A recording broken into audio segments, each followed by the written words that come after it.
古屋駅から関西本線に乗って約1時間。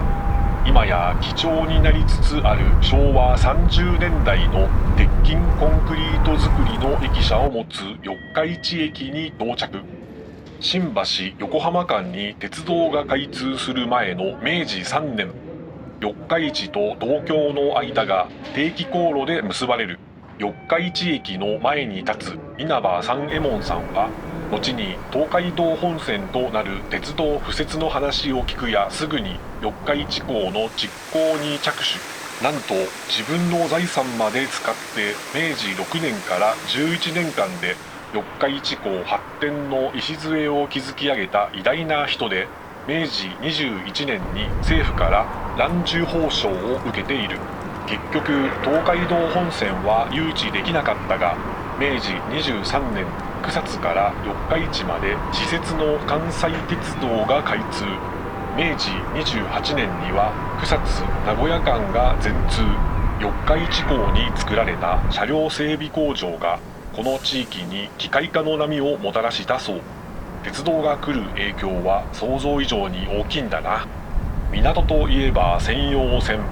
トラックが貨物輸送の主役になるまでは埠頭の隅々まで張り巡らされた線路を貨物列車が忙しく走っていた。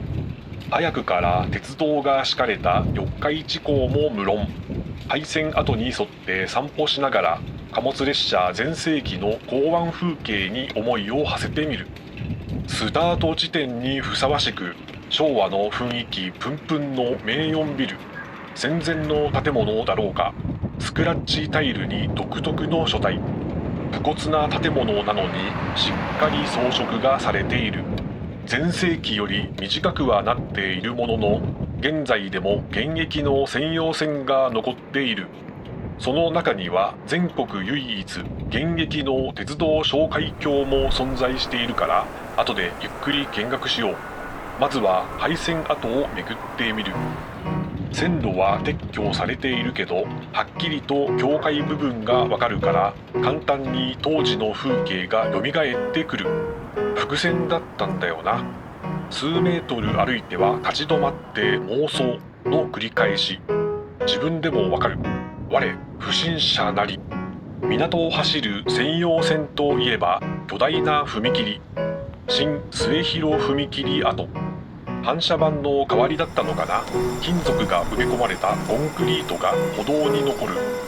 休憩時間を知らせるベルの音を聞きながらさらに進むと、鉄道特有の緩やかなカーブに沿って立つ倉庫群が現れる。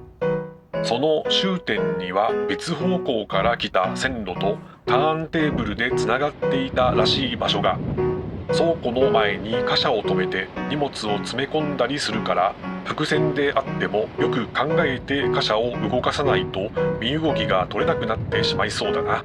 他の系統の線路に貨車を逃がすことができるターンテーブルは重宝されたんじゃないかな。東側は道路の両側にそれぞれ複線の線路が敷かれていたよう。その複線同士をつなぐ長い渡り線が大胆に道路を横切っている。これも貨車のやりくりの大変さを今に伝えているよな。確かにこの専用線、倉庫が多い気がする。昔の航空写真を見ると随分とたくさんの貨車が留め置かれ線路を塞いでいる。走行する線路を確保しながらこれらの貨車を回収するわけだから、無計画だと厳しいよな。ファミコンゲーム倉庫版を思い出す。顔に見える倉庫3兄弟。頭の中にゆるキャラが降りてきた。四皇さん非公式。ここで現役線と合流したあたりが旧末広貨物駅。一方3兄弟の前を通る線路は現役線と平面交差をして北側の倉庫街に向かっている。日本通運専用線と四日市豆かす専用線、大豆かすを使った肥料の倉庫かな。昭和50年頃からは四日市油脂専用線と名前が変わっている。10年ぐらい前に来た時はもっと窮屈に倉庫が建っていたんだけど、いくつか取り壊されている。四日市港の人工島2号地に渡る橋は鉄道だけでなく道路も哨戒橋になっているんだな。船が通る時に足を上げるようになっているから動くところを見るのは難しそうだな。鉄道の哨戒橋も昔はそうだったらしいから、跳ね上がったこの景色はなかなか見られなかったんじゃないかな。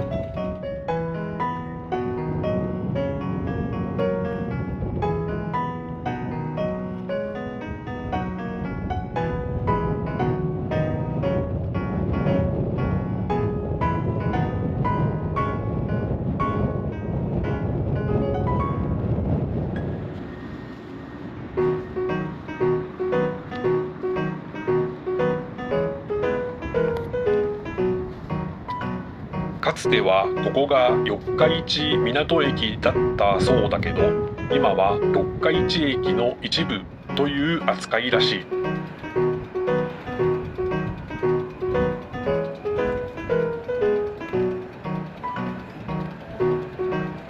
哨戒橋を渡って一直線に進む廃線跡は、現役線と平面交差をして第一埠頭へ向かう。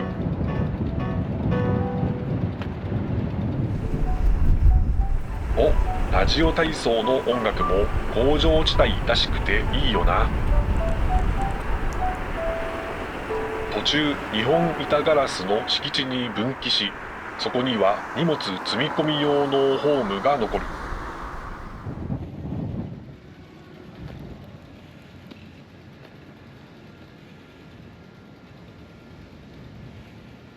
廃線跡に立つ港食堂を発見。少し早いけど昼ご飯をいただこうかな。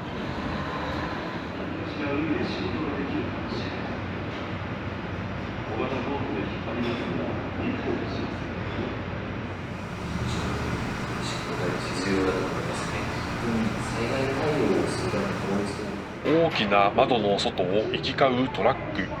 貨物列車ならなおいいけどね。ごちそうさまでした。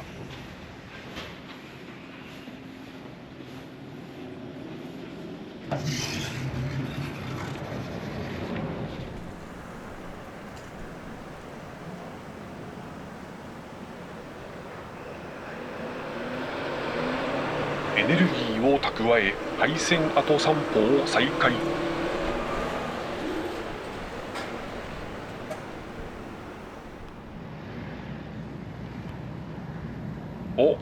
ここにも大きな踏切跡。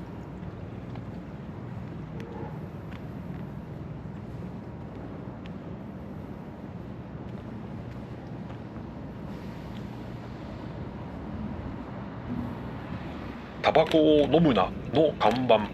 昭和40年頃までは普通に使われていた言い回しだそう。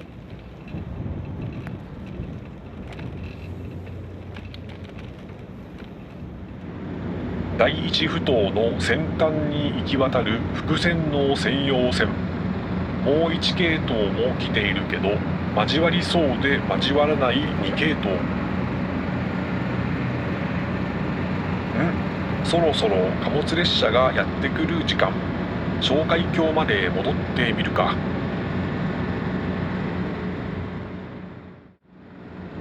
末広橋梁。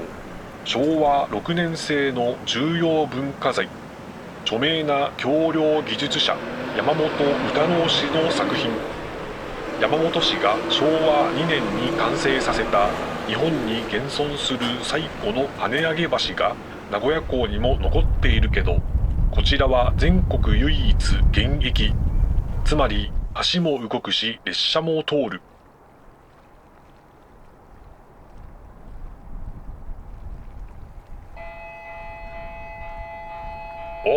動き出した。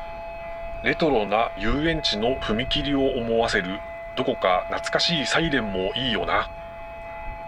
時間が来たら自動で動き出すわけではなく、係の人が小屋に入ってスイッチを押すよう。下がってから止まるまでは自動なんだろうな。当たり前のように昭和初期の機械が動いている。それだけで感動。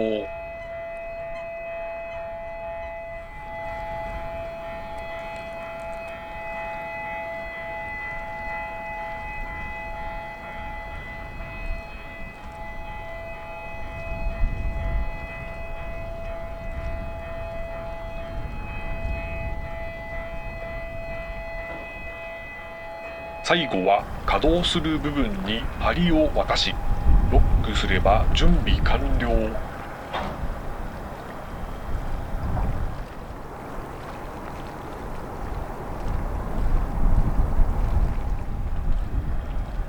ここを走る貨物列車は三岐鉄道東藤原駅にある鉱山からセメントを積んでやってくる独特のタンク車両。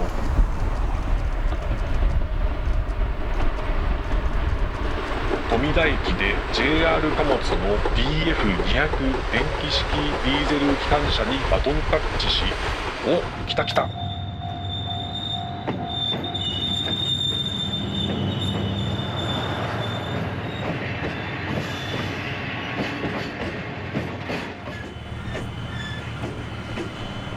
足元を確かめるようにゆっくり橋を渡る。かつては DD51 ディーゼル機関車が牽引していたが、巨大な DF200 に代わって迫力が増したよな。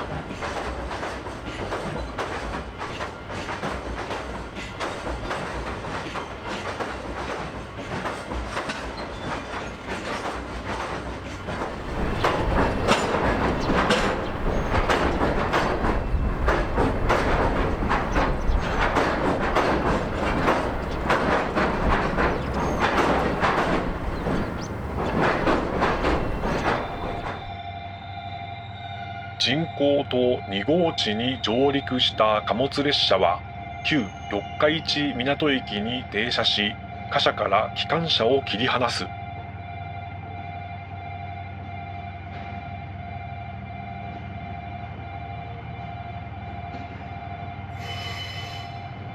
広い道路と草むした線路をきしませながらゆっくりと堂々と行く貨物列車。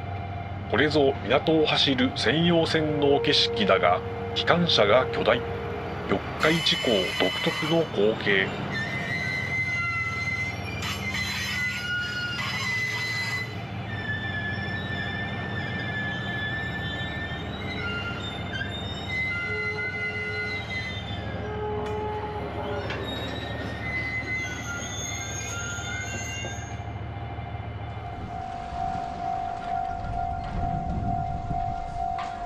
広い道路を横切るロープ式の踏切も健在。ロープの高さが高いのはトラックの運転席の高さに合わせているのかな。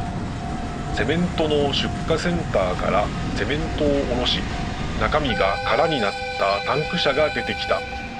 港に響く汽笛の音、いちいち感動してしまうな。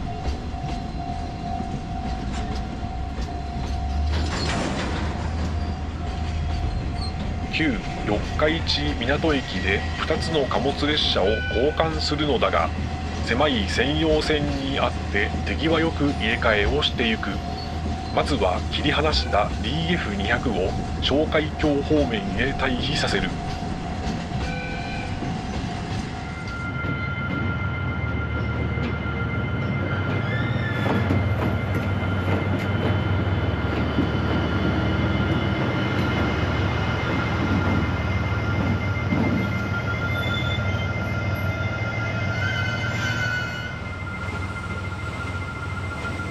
進路が空いたら空の貨物列車を旧四日市港駅に入れる。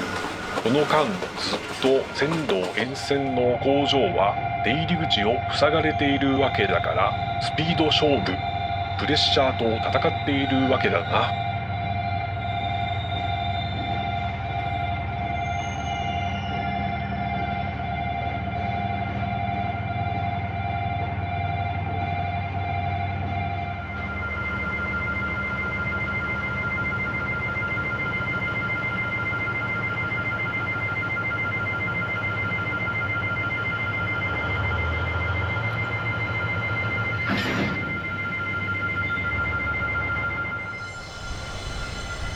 空の貨物列車に素早く DF200 を連結し、東藤原駅に向かって慌ただしく出発。再び哨戒橋を渡る。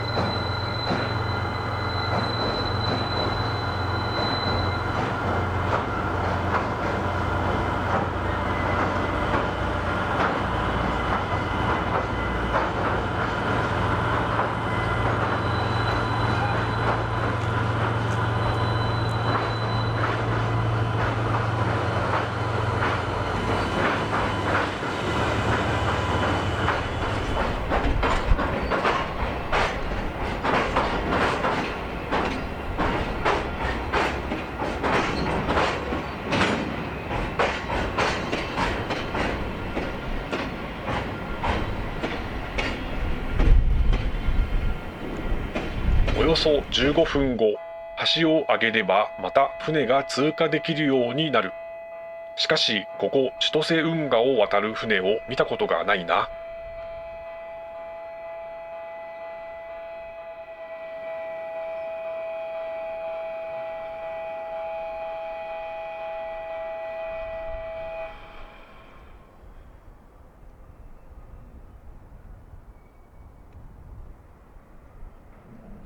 出発していった貨物列車のすぐ後を追いかけて、太平洋セメントのディーゼル機関車が忙しそうに走り回る。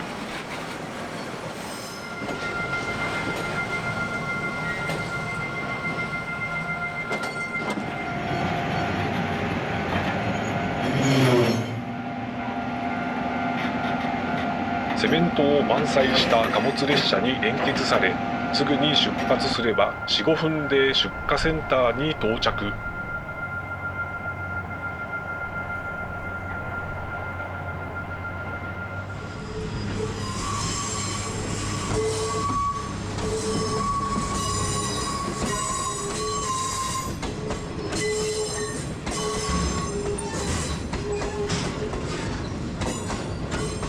ここから全国へセメントが運び出されていくんだな。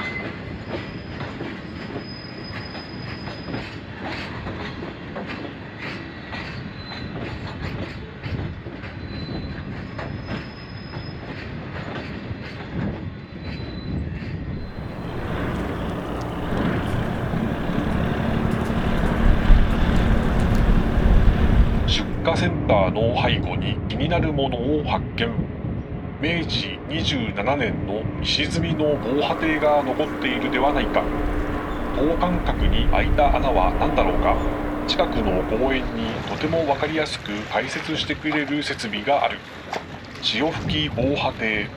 郊外の波のエネルギーを落として構内に取り入れる仕組みなんだな。こんなに素晴らしい装置をお金をかけずにタダで動かすことができる。なんという太っ腹なんだろうか。実物でも波が出てくる光景を見てみたいところだが、郊外側が埋め立てられているからもう二度と波は出てこないし、防波堤の機能もないんだよな。それでも取り壊さずに観光資源として残しているのは、こうした文化財に理解がある人がいたからなんだろうな。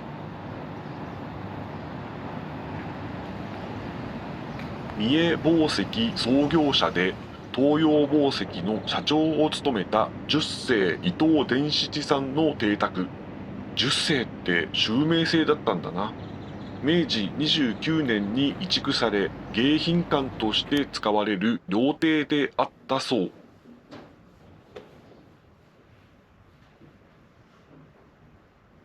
大正3年、渋沢栄一の仲介により、資本規模において当時第3位である三重紡績と第4位の大阪紡績が合併し、東洋紡績となる。第一次大戦が勃発すると、綿の需要が爆発的に増加して大盛況となる。大正5年、65歳で東洋紡績の社長に就任。名だたる明治の実業家たちが豊かな想像力で四日市の将来性を見抜き、それが現在の繁栄につながっているんだな。歴史は現在までずっと続いているんだよな。